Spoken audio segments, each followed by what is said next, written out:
paano pinamamahalaan ang iglesia? Lalo na pagdating sa salapi. Paano po pinamamahalaan ang iglesyang totoo? Basahin natin ang pamamahala ng mga apostol sa salapi ng iglesia. Doon sa ikalawang Korinto, Kapitulo 8, versikulo 20. Na iniilagan ito na sino may huwag kaming sisihin tungkol sa abuloy na ito na aming pinangangasiwaan. Ang abuloyan ng iglesia, pinangangasiwaan po ng mga leader ng iglesia. Sabi ni Pablo, iniisip namin ang bagay na kapuri-puri, iniilaga namin na sino man huwag kaming sisihin tungkol sa abuloy na ito na aming pinangangasiwaan. Tuloy natin sa 21, kapatid na Daniel. Sapagkat iniisip namin ang mga bagay na kapuri-puri, hindi lamang sa paningin ng Panginoon, kundi naman sa paningin ng mga tao. Ayon, kapuri-puring pamamahala ng salapi. Kaya po, kailangan akong magsalita mga kapatid, para patunayan ko sa inyo, ang itinataguyod naming iglesia ng Diyos, yung nasa Biblia, lubos na nakabatay sa Biblia.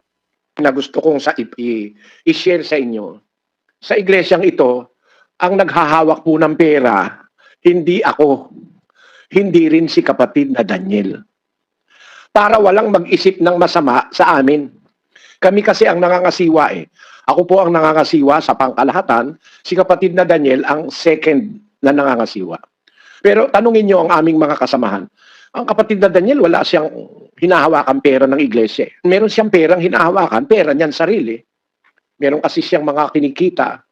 At meron siyang paraan para, dati alam niyo naman siya, dati naging newscaster siya ng Channel 2, naging newscaster siya ng Channel 4, naging newscaster siya ng meron pa ibang channel Tapos naging newscaster siya ng Channel 7.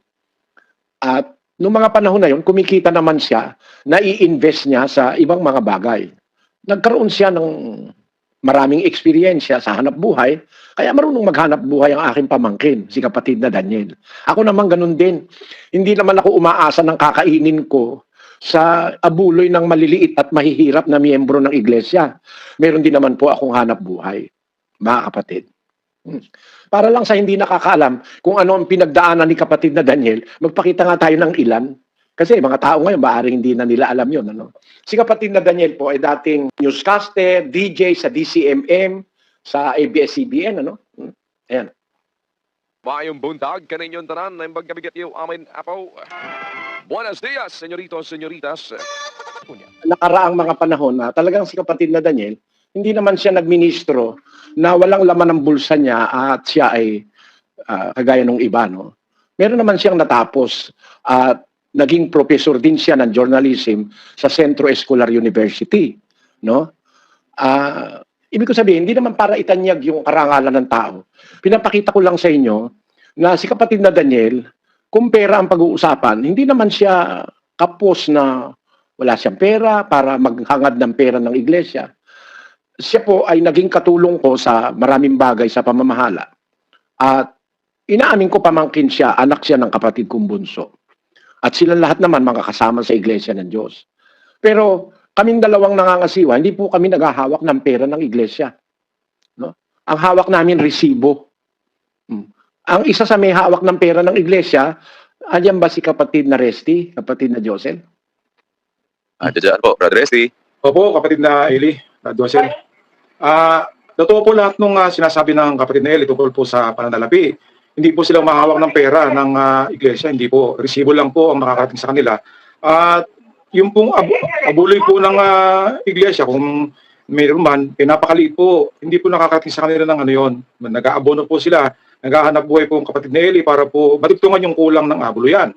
Nag-aabono po ang kapatid na Daniel, sa pamamagitan po ng kanyang kita sa hanap buhay. Hindi lang po siya broadcaster, negosyante rin siya. Ang gusto ko, kapatid na Resty, ay sabihin mo na ikaw, ang asawa mo, ang nagbibilang, nagkukwenta ng pera. Di ba, kapatid na Resty? Opo, totoo po yung kapatid na Eli. Ako po at ang aking asawa. Sino ka naman? Kamag-anak ba kita? Hindi po ako kamag-anak ng kapatid na Eli. Ako po ay dating empleyado po ng Tollways. Ako po ay dating miyembro po ng JIL. Naanip po ako 1989. Ang asawa ko naman po ay dati po Katoliko. Siya po ay naanim 1990. Hindi po kami kamag-anak ng kapatid na Eli ng Kuya Daniel. Hindi po. So, po sa Ang kapatid Diyos, na Resti, kasong- hindi ko siya kamag-anak, si kapatid na Resti. Dati nga siyang miyembro ng JIL eh. At siya po ay auditor ng tollways. Ang tollway, ang tawag doon, yung expressway. Ayun. Kaya kung siya nakakaalam doon sa mga audit-audit, ay naging tagahawak siya, tagakwenta ng pera ng iglesia. Alam niya kung saan ang galing, kung saan napunta. May resibo lahat, ano kapatid na Resti. Opo, kapatid Nelly, totoo po yun. Maingat na maingat po ang kapatid Nelly tungkol sa pananalapi. Napakalinis o dalisay ng pangasiwa sa pananalapi. Lahat po may resibo. Lahat yun. Ngayon, ang wala resibo po, yung niaabono po nila. Yun po, wala yun. Pero may resibo ang lahat ng gastos ng iglesia. Isa pa sa may hawak ng pera ay si kapatid na Glenn Labong. Hindi ko rin kamag-anak yun, kapatid na Josel, kapatid na Resti, no? Opo, kapatid Opo. Nelly. Meron akong kamag-anak may hawak ng pera, pero yung negosyo ko, no? Hindi pera ng iglesia. Yung negosyo ko na tubig, may tubig po kasi ako negosyo, may negosyo akong RTW. Di ba, Brother Josel, ano? Opo, nandyan po lahat yan, Rodeli, dahil mula pa po sa umpisa, ganyan na po kayo eh. Hindi po kayo kailanman umasa sa iglesia para sa inyo pong pangangailangan. Yung mga kinikita nyo, diretso po bayad sa mga pinagbabayaran nating broadcast. Gusto ko nga pong banggitin, Brother Eli, na hindi nga po talaga dumadaan sa inyo yung pagtutulong-tulong. Bakit sinasabi po ni Brother Resti na resibo na lang ang nakikita nila? Kasi ganito po eh, pagka nagtulong-tulong po ang mga kapatid, naipon yan, diretso na po sa mga pinagbabayaran, sa satellite, sa mga TV networks, sa buong mundo, sa mga servers, sa internet propagation natin. Napakarami po niyan. Hindi na po nakikita nila Brad Elian at ni Brad Daniel. Libang yung resibo na lang po. Ulat na lang. Bahagi ng aming kinikita na kung minsan na itutulong, ano? Kagaya halimbawa, mayroong isang taon na kumita kami ng malaki ni kapatid na Daniel, dalawa kami. Hindi ko nga nakita yung kita namin eh. Hindi ko nakita. Siya, hindi niya rin nakita. Pumasok sa bangko. Pagpasok sa bangko, papasok yung cheque. Kasi may resibo lahat yan. May cheque yan. May kumpletong account yan sa Bangko de Oro, sa Bangko Pilipino nung araw, sa Bangko Metrobank. Meron yan, record. Hanggang ngayon, buhay yung mga record na yun. Nasa filing cabinet lahat yun eh. Ang ginastos ng iglesia, kung gaano karami, at kung gaano naman karami yung pumasok na abulo yan. Nakikita naman yan taon-taon eh. Iniuulat natin yan eh, no, kapatid na Josel. Opo, Pero- Brad Eli. Pero bakit kami may utang? Ba't ako nagkakautang? Kumikita naman ako. Kasi kaya ako nagkakautang, malaki ang kulang. Di ba, kapatid na Josel? Totoo po yun. Kaya nga po, hindi naman po mahirap isipin at saka tanggapin kasi may paper trail po, Brad Eli. May bank statements, may resibo, may balanse po yan lahat. Kaya obvious po yun. Yung pumasok, mas kaunti Saka sa lumabas. hindi naman po pwedeng sabihin mga invento. Kasi naririnig mo sa telebisyon ang programang Ang Dating Daan.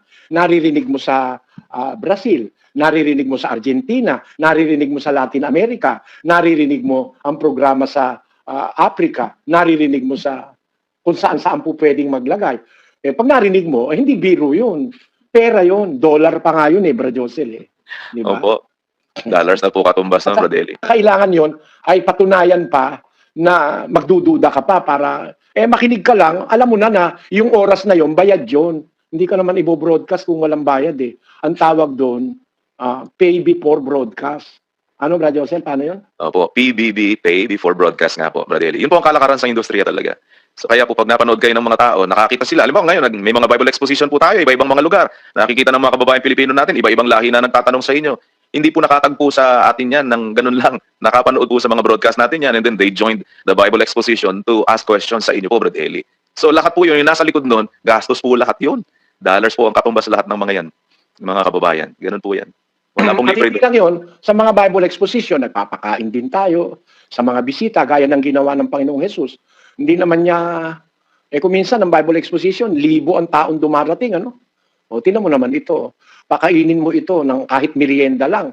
Diyan napupunta sa pangangaral ng Ebanghelyo ang pera ng iglesia. At ang isa diyan sa may hawak ng pera ay yung asawa ng isang ministrong itiniwalag natin, kapatid na Josel. No? Opo, opo, Brad Eli. At siya ang makakapagpatunay na talagang ang pera hindi sumusobra, kinukulang. Kasi siya rin mismo na pagkakulang na nakakahiram kami sa mga financing, no? Yan ang ibig ko sabihin. Kaya ako, meron akong record ng hindi naman ako talaga nagpabigat sa iglesia nang maanib ako sa panahon ni kapatid na Perez. Ako'y naghahanap buhay At hanggang ngayon naman, matanda na ako. Bago ako sumalang sa studio, nagdidirect ako dun sa kusina. Kasi habang nag-e-expo, ako ang nagtitimpla, nagdidirect ng aming ititinda sa aming mga restaurant dito. Napatunayan ko naman siguro sa harap ng kapwa at saka ng maraming mga kapatid sa iglesia na kahit matanda na ako, may rayuman na yung aking, minsan maghalo ako, hirapan na rin ako. Ano ibig ko sabihin mga kapatid, ano? Hanggang ngayon, naghahanap buhay naman ako. Awa ng Diyos, kumikita ako. Yan, mga paraan para kumita, makatipid. Yan ang aming ginagawa. Hindi kami umaasa lang sa abuluyan ng miyembro para makakain. Sapat naman yung aming kinikita sa awa ng Diyos para kumain yung aking sambahayan, mga apo ko. Makakakain sila na hindi naman namin ninakaw. Hindi naman kami kailangan magwalang hiya para kumain. Naituro ko sa aking mga kasama sa buhay, mga kapatid, na hindi kami aasa sa pinagpaguran ng mga kapatid na mahihirap. Bakit ko po sinasabi lahat ang bagay na ito? Kasi kailangan patunayan ang iglesyang sa Diyos, hindi lang sa pangalan, pati sa gawain ng mga nangangasiwa.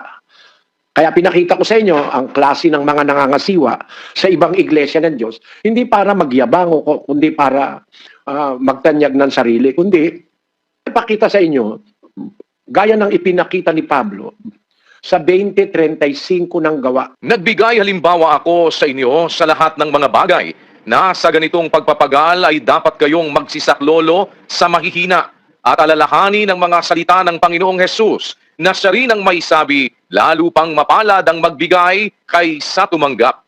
Sabi ni Pablo, nagbigay halimbawa ako sa inyo sa lahat ng bagay na sa ganitong pagpapagal, nagpapagal si Pablo, nagpapakapagod siya para makasaklolo sa nangangailangan o sa mahihina. Na ang kanyang inspirasyon ay ang sinabi ng Panginoong Hesus na lalong mapalad ang nagbibigay kaysa sa tumatanggap. Kaya si Pablo, hindi lang tanggap ng tanggap, no? Nagbibigay siya. Sino ang unang-unang mga binibigyan niya? Diyan din, tataas mo lang sa 20:34, kapatid Daniel. Nalalaman din ninyo na ang mga kamay na ito ay nangaglilingkod sa mga kinakailangan ko at sa aking mga kasamahan. Nagpapagod si Pablo, gumagawa ang kanyang kamay, naghahanap buhay siya para meron siyang pangangailangang panggastos niya, pati ng kanyang kasamahan. Hindi lang para sa kanya, pati yung mga kasama niya, sila Timoteo, sila Tito, nababahaginan yon.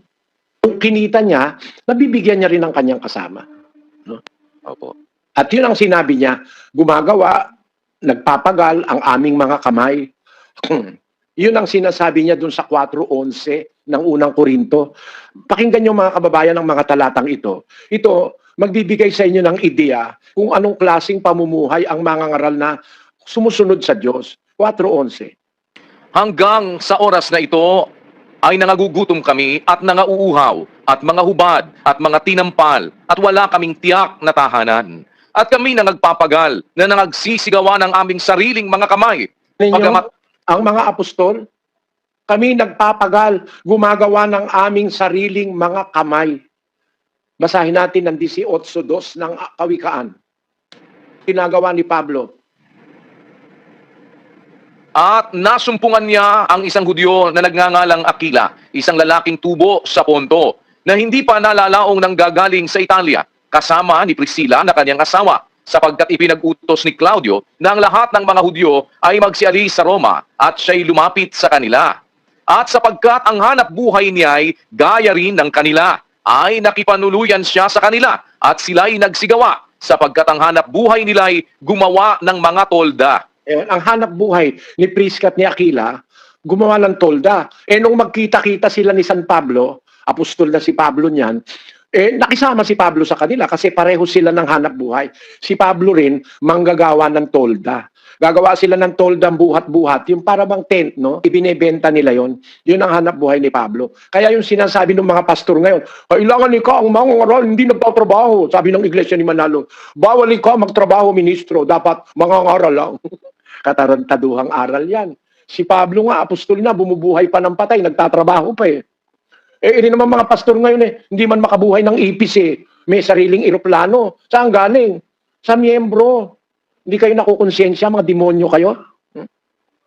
Yung kakainin ng membro, hinihingi nyo. Pag hindi nagbigay ng ikapo, magnanakaw daw sa Diyos. Eh kayo unang-unang magnanakaw eh. Yung kakainin na ng membro, ninakaw nyo pa. Tinakot nyo. Pag hindi binigay ikapo, hindi maliligtas. Nagbigay yung membro. Tapos yung pinagpaguran ng membro, inagaw sa kakainin, bibili mo lang ng yate, bibili mo lang ng eroplano, bibili mo ng helicopter.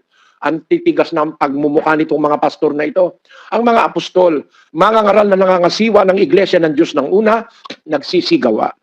Gumagawa kami sa aming sariling mga kamay.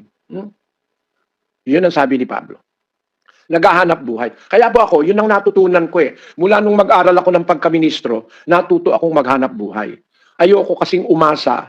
Doon sa nakikita ko, may mga kapatid mahihirap. Nag-aabuloy sila. Sa Pampanga ko nakita yan eh. Doon ako unang nangaral sa Pampanga eh.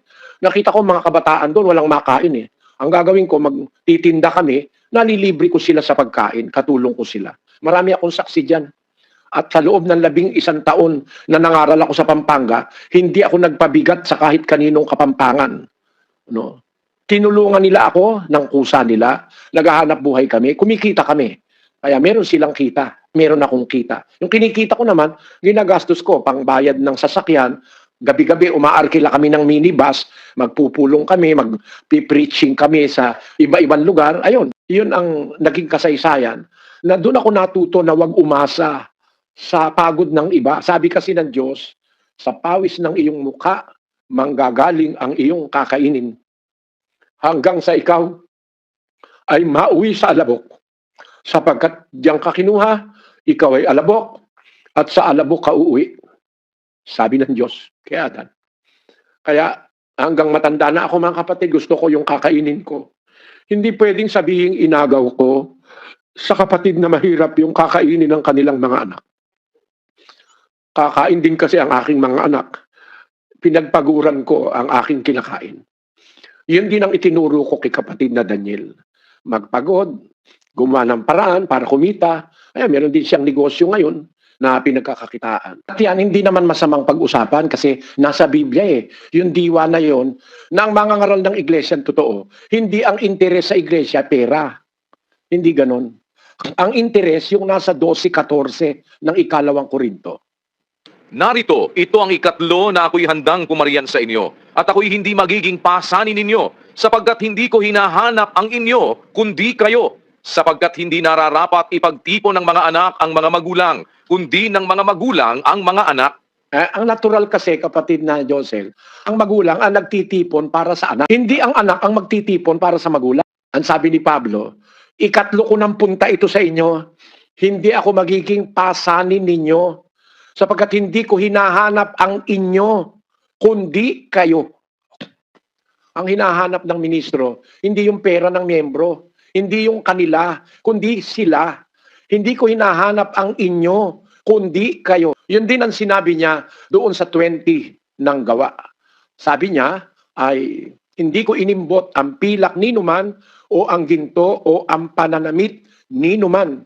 Nalalaman ninyo ang mga kamay na ito naglingkod sa kinakailangan ko at sa aking mga kasamahan. Nagtatrabaho siya talaga. E tinan nyo, i-apply nyo ngayon to sa mga iglesia. Kung tatama yung mga iglesia na yan. Ang dapat, magulang ang nag-iipon para sa anak. Aba, sa ibang iglesia, ang nag-iipon yung mga miyembro, yung mga anak. Ipon ng ipon, pinapayaman yung pastor. Sa iglesia totoo, nag-iipon yung pastor para sa anak. Tinan ninyo ha. Mga kapatid, kung meron man akong binabayarang malalaki, hindi naman para sa akin eh. No? Gusto ko yung aking mga kasama magkaroon din ng maayos na matitirahan. Eh, hindi lang ang bahay ko ang aking iniisip eh. Pati yung mga kasama ko magkabahay din. Kaya kailangan akong kumita. Hindi ba ganon? Hindi lang kasama ko, hindi lang ministro, pati miyembro. Iniisip namin ni kapatid na Daniel na magkabahay. Kaya nagtayo kami ng mga ampunan at nagtayo kami ng ang tawag dito. Libre yan ha, hindi kagaya ng ibang iglesia. Magtatayo ng housing project, pero pinapabayaran sa miyembro, pinagkakitaan pa nga eh. Eh sa atin, meron tayong housing project, ang unang usapan namin ni kapatid na Daniel, libre ang mga kapatid na mahihirap. No? Hindi ba alam mo naman yan, lahat ng bagay na yan, no, Brad Josel? Atin, ayan, kagaya nga po ng orphanage na yan, home for the aged natin. Meron din po tayong transient home. Lahat po charitable works yan. At ngayon may pinaproject pa nga po kayo. Gusto nyong mapabahayan yung mga kapatid na talagang mahihirap at deserving naman talaga. Eh, yan po, wala pong ganyan sa ibang samahan. Hindi po ginagawa ito. Hindi sumasagi sa isip ng mga pastor yan. Ang nasa isip po lang nila, pera ng makukuha nila. Baligtad dun sa sinasabi nga po ni Pablo na tinukoy ninyo, magulang ang dapat nag-iipon para sa anak. Kumbaga sa iglesia, dapat yung kagaya ni Pablo na yan po may pinag-uukulan siya para sa kanyang mga inaakay. Sa mga nakikita natin, baligtad. Tatanungin kita, Brad Joseph. Nagkaroon tayo ng ating compound sa Pampanga na doble ng Vaticano. Di ba? Opo. Mas malaki sa Vatican City yan yung nasa Pampanga Pero ang tanong ko sa'yo, yan ba hiningi ko sa miyembro? Nako. Hindi po. Alam ko po yung nangyari dyan. Kung paano nag-umpisa yan kay Apong Pedro, nag-alok sa inyo nung kayo'y nagre-restaurant. Lupa, nahuhulugan. Mura lang. Kinumbinsin niya kayo Kaya from there, yan po, naipundar po yan. Galing sa pawis ng mga kagaya po ni Brad Eli na hinangad para sa kapatiran, hindi para sa sarili. Nung maipundar na, kapatiran pong gumagamit, Brad Eli Yan, nakalagay na sa pangalan ng kapatiran yan. Meron ng dokumento yan na, kumbaga, bata-bata pa ako nang ipagawa ko, tatay mo pa nga ang gumawa nun bago siya namatay, di ba, Brad Josel? Opo. Siya ang gumawa nung aking lahat ng nasa pangalan ko na, kasi kaya naman nasa pangalan ko na ipinang-aatake sa akin ng Iglesia ni Manalo, dinala pa hanggang Channel 7, nasa pangalan ni Canis Soriano yan natural, akin yan Kinuha ko yan, hulugan Siyempre nasa pangalan ko. Para hatulan nyo ako na, para bang nanunuwapang ako. Nasa pangalan ko, ako nga may-ari talaga niyan Pero, kahit nasa pangalan ko, kasi hindi ko pa naman tapos hulugan, nasa pangalan ko, nasa bangko. Ako naman ang papautangin siyempre ng bangko, kasi nasa pangalan ko. Sinanla ako sa Metrobank, ang isang property. Para makabili ako ng isang panibagong idugtong ko doon sa property. Kaya nang lumaki yung compound dyan sa Apalid. Diba? At natin itong pinag-uusapan, para ipakita ko lang sa inyo, na ako nagtitipon para sa aking mga kasamahan, hindi ako ang ipinagtitipon. Ayan, natatag na. Meron ng compound, may transient home, may ampunan, may orphanage, may eskwelang libre lahat. Nandiyan na, nakatatag na. Hanggang Caloocan, may eskwelang nakatayo. Ngayon, para kanino? Nasa pangalan na ng iglesia. Meron ng tamang kasulatang nakalagay. Basahin mo nga yung pinirmahan ng tatay mong namayapa, Brad Josel. Ikaw na bumasa. Opo. Aware din po ako dito sa kasulatang ito. Dapat malaman ng lahat na ako, si Eliseo F. Soriano, may sapat na gulang, binata at kasalukuyang naninirahan sa San Vicente, Apalid, Pampanga, ay nagpapahayag ng mga sumusunod. Number 1, ako ang tagapamahalang pangkalahatan ng mga kaanib sa Iglesia ng Diyos kay Kristo Jesus, haligi at saligan ng katotohanan sa bansang Pilipinas. Number 2, na ako ay may nabiling ilang sukat ng lupa na nakapangalan sa akin sapagkat ito ay akin at galing sa aking sariling pagsisikap. 3, na may mga lupa pang kasalukuyan ay aking hinuhulugan na ang mga conditional deed of sale at absolute deed of sale ay sa akin din nakapangalan. Number 4, na ang lahat ng mga nasabing mga lupain at pag-aari ay aking ibinibigay sa mga kaanib sa Iglesia ng Diyos kay Kristo Jesus, aligid sa aligan ng katotohanan, kapag ang lahat ng ito ay mabayaran na ng buo o wala ng anumang pagkakautang. Number 5, na kung sakaling anuman ang mangyari sa akin ay di maaring kunin ng aking mga kamag-anak ang mga nasabing pag-aari, kundi ito ay magiging pag-aari ng lahat ng kapatiran kasama na sila. 6, akin lang ipinakikiusap sa pamunuan ng kapatiran na bigyan ng lugar na matiwasay ang aking mga anak at mga apo sa mga pag-aaring ito at kupkupin sila alang-alang sa akin. Bilang katunayan ito, ay lumagda ako sa ibaba ng kasulatang ito ngayong ika-31 ng Disyembre taong 1996. Yan po, signed Brother Eli Soriano po at saka ang mga saksi. Yung kapatid na Arcadio Malyari, tatay ko po yan. At patay na po yan, hindi na po mababago ang kasulatan na ito. Pinirmahan niya po yan nung siya po yung nabubuhay. Way back 1996 pa po yan. Brother Eli. Ang isa pa dyan saksi, patay na rin. Si kapatid na Renato Di Malanta, kapatid na Josel. Opo. Ang isang saksi dyan, si kapatid na Danilo Navales, buhay pa siya. Saka si kapatid na Eduardo Erese, buhay pa rin, awa ng Diyos. Pero, yan, opisyal na yan na nagdi-declare. Binigay ko na nga sa abogado yan Hawak na ng mga abogado natin at inihanda nila ang mga dokumento. At sa katunayan, yung mga yan, talagang nakapangalan na yan sa samahan. Pero ako nagpundar niyan, kapatid na Josel. Hindi ko hiningi sa kapatid yan. At yan, nung bandang huli na, malaki na, tinatayuan na natin ang mga building, saka lang may tumulong na mga kapatid. Nung nagpupundasyon na kami, nila Atty. Luanson, kasi hindi na tayo magkasya doon sa dati nating lugar, na akin din yun. Na ngayon ay ginawa nating orphanage, ano, yung dating lugar natin. Na, Opo. yun. Yan ang kasaysayan. Wala na pala tayong oras. Kaya ko ito tinatalakay, mga kapatid. Ang iglesia, ang totoo, ilang sa pangalan nakikita, pati sa pamamahala, kung ano ang budhi at kung ano ang gawain, lalo na sa salapi ng mga namamahala ng iglesia.